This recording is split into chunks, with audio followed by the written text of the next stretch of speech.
The Western Approaches Command in Liverpool smelled of stale tobacco and the cold, metallic sweat of desperate men. In the center of the room, Benton Rourke, a man whose disheveled uniform suggested a frantic professor rather than a naval officer, pressed a brass compass against a chart that looked like a madman's fever dream. The silence in the room was brittle, broken only by the rhythmic, heavy ticking of a wall clock that sounded like a countdown to Britain's starvation. Rourke, a 34-year-old reserve officer, didn't look at the admirals, he looked at the water. He had spent his youth on merchant decks, learning to read the shifting bruised hues of the Atlantic before a kill. "The safe routes are mass graves," he whispered, his voice cutting through the tension. He pointed a trembling finger at a swirling vortex on his map, the Devil's Throat. "We sail through the heart of the storm. That is where we hide." The laughter that followed was cold, biting, and thick with derision. They called his navigation fortune-telling and insanity. But Rourke didn't blink. He knew the standard logic had already failed, the Atlantic was a monster, and he was the only one who knew how to whisper back to it. They called it fortune-telling. He called it survival. Discover the true story of the reserve officer who used insane navigation to blind the German wolf packs and save 2.5 million tons of cargo. Don't miss this gothic high-seas thriller. Click to listen to more story. March 12, 1943.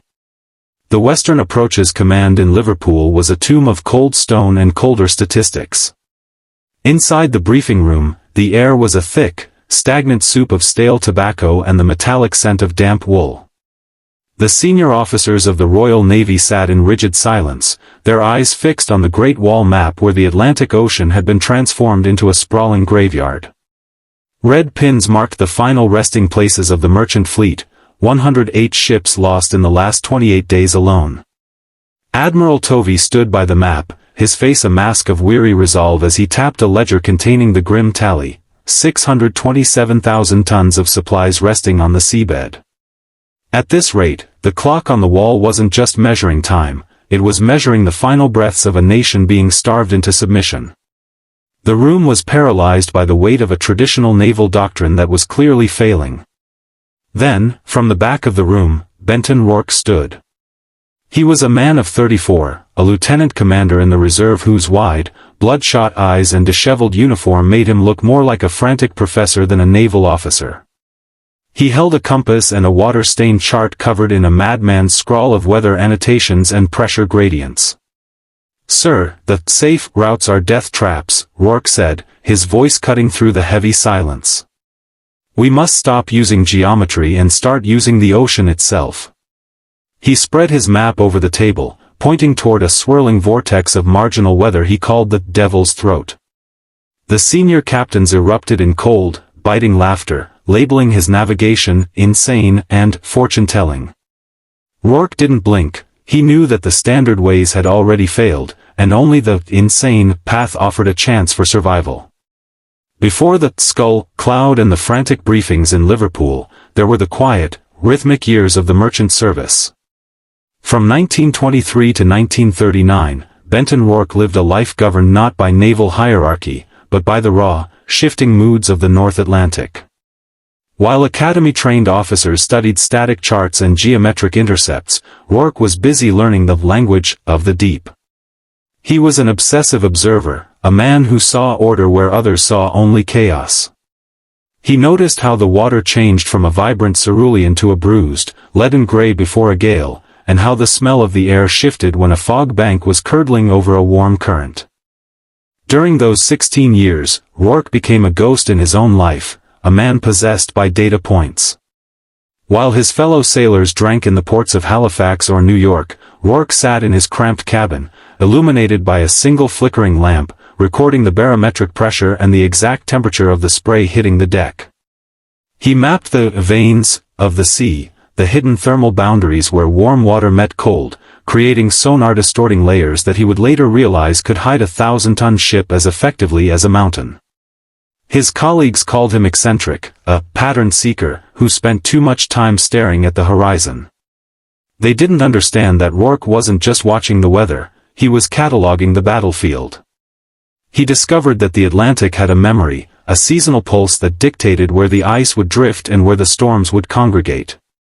By the time the first torpedo of the war was fired, Rourke possessed a mental atlas of the ocean that no military intelligence could replicate. He knew the Atlantic was not a map to be crossed, but a dynamic, living ally to be whispered to, and he was the only one who knew its secrets. The order came down not with a flourish, but with a heavy, ominous finality. Convoy HX-229 was to be Rourke's trial by fire. On March 16, New York Harbor was a forest of masts and funnels shrouded in a gray, weeping mist. 40 merchant ships, laden to their plimsoll lines with the lifeblood of the British war effort, sat low in the water. They carried everything from high-octane aviation spirit to crates of powdered eggs, a sprawling target worth millions in lives and tonnage. As the fleet cleared the Ambrose Light, the standard procedure would have been to turn northeast, hugging the Great Circle route, the shortest, most efficient path to Liverpool. Instead, Rourke, standing on the bridge of the HMS Obsidian with his eyes fixed on a falling barometer, signaled a radical course change. He ordered the convoy to turn sharply southeast, heading directly away from the established naval lanes and straight toward a wall of advancing black clouds. The reaction from the other ships was immediate and mutinous. Over the signal lamps, the convoy commodore demanded an explanation for the suicidal deviation. Rourke's response was a cold, singular command to maintain the new heading. He was leading them into the Devil's Throat, a region of the Atlantic where a massive low-pressure system was beginning to coil like a spring. To the seasoned captains, it looked like Rourke was delivering them to the ocean's fury to save them from the Germans' torpedoes. He watched the horizon, where the Skull formation began to take shape in the distant lightning, knowing that the safe waters behind them were already crawling with wolf packs expecting them to be exactly where they weren't. The storm hit with the force of a physical blow. By the third day, the Devil's Throat had swallowed the convoy whole. 50-foot swells, capped with jagged white foam, hammered the hulls of the heavily laden merchantmen. Visibility dropped to less than 100 yards as horizontal rain and stinging sleet turned the world into a gray, claustrophobic cage.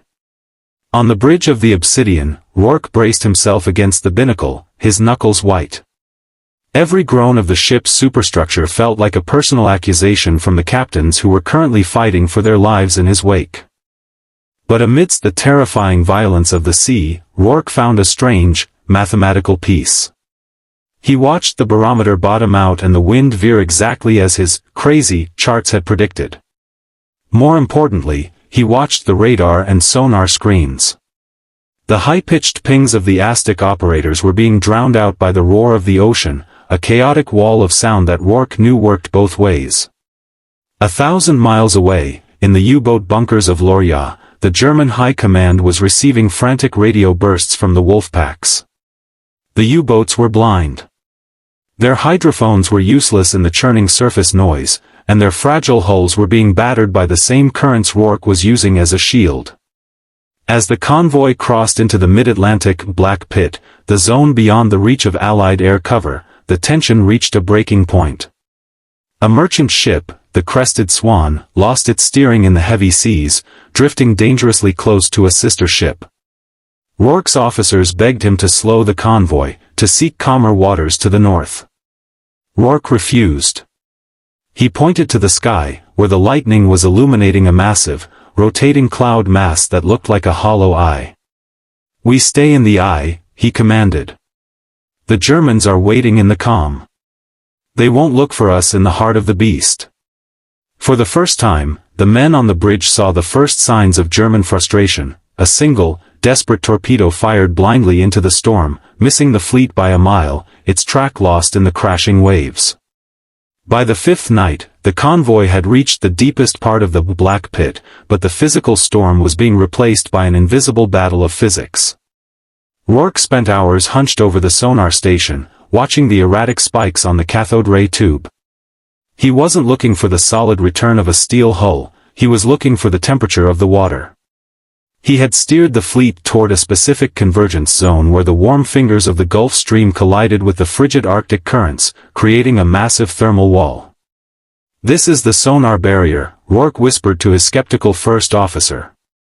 He ordered the ships to align themselves along the edge of the temperature gradient.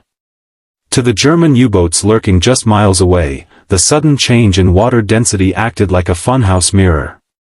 The sound waves from their high-tech hydrophones hit the thermal layer and refracted sharply, bending toward the seabed or bouncing toward the surface.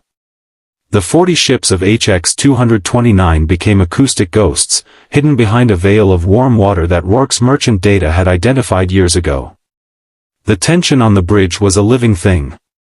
They could hear the German radio traffic, frantic, confused bursts of enigma-coded signals. The wolf pack was searching for a massive convoy that should have been making a noise like a traveling city, yet the ocean reported nothing but the silent clash of currents. Rourke's insane math was holding. He had turned the very composition of the Atlantic into a suit of armor. For 6 hours, they glided past the killing zone, the merchant sailors holding their breath as they realized that the madman on the bridge was successfully blindfolding the most dangerous predators in the sea. The grey dawn of the 12th day broke over the Irish Sea, revealing a sight that many in the Admiralty had deemed a mathematical impossibility. As the fog lifted, the jagged coastline of England appeared on the horizon, but it was the water between the coast and the horizon that held the miracle. 40 ships had entered the Devil's Throat, and 38 now rode the coastal swells toward the safety of the Mersey. Only 2 had been lost, not to the torpedoes of the German wolf packs, but to the sheer, unbridled fury of the Atlantic gales Rourke had summoned as his shield. The arrival in Liverpool was met with a stunned, heavy silence. There were no cheers from the docks at first, only the sound of heavy chains rattling and the low hum of tired engines. On the bridge of the Obsidian, Benton Rourke stood motionless, his face encrusted with salt and his eyes sunken from a fortnight without sleep. He watched as the merchant captains, men who had cursed his name for 12 days, stepped onto the pier and looked back at his ship with a mixture of terror and profound, silent respect. They had survived a journey through the heart of a nightmare, and they knew they owed their lives to a man they had called a madman. Days later, Rourke stood again in the Western Approaches Command briefing room. The same admiral who had laughed at his fortune-telling now sat before a desk piled high with German intercept reports. The U-boats had spent the last week hunting ghosts, firing dozens of torpedoes into empty, storm-tossed water while HX-229 slipped past them like a phantom. Rourke didn't offer a boast or a smile. He simply placed his water-damaged charts on the table. The data was undeniable. The Richardson method, as the Admiralty would eventually term it, had achieved a survival rate that shattered every naval record. The crazy math hadn't just saved a convoy, it had fundamentally shifted the geometry of war. The docks at Liverpool were no longer filled with the hollow echoes of loss, but the heavy, rhythmic thrum of cranes unloading 2.5 million tons of hope. The insanity had worked. The battered hulls of the convoy sat low in the water, their steel scarred by ice and salt, survivors of a path no sane man would have charted. The Admiralty spoke in hushed, reverent tones of the Liverpool miracle, yet the man who had conjured it was already fading into the Atlantic mist. Benton Rourke stood on the pier, his coat collar turned up against the biting wind. The pattern-seeking obsession that had saved the fleet now left him a stranger to the peace he had helped secure. He watched as the crates of grain and fuel were hauled ashore, the tangible fruit of his mad mathematics. To the sailors, he was a ghost who had walked them through the skull. To the historians, he was a footnote deemed too erratic for the official record. He didn't wait for the medals or the formal commendations that would never truly come. Rourke turned away from the light of the bustling harbor and walked toward the shadows of the city. He remained a silent savior, a man who had used the ocean's fury as a shield and left no footprint behind. The Atlantic had stopped killing ships, and in exchange, it had kept Rourke's secrets. He vanished into the gray, a man who had seen the veins of the sea and lived to be forgotten by the world he saved.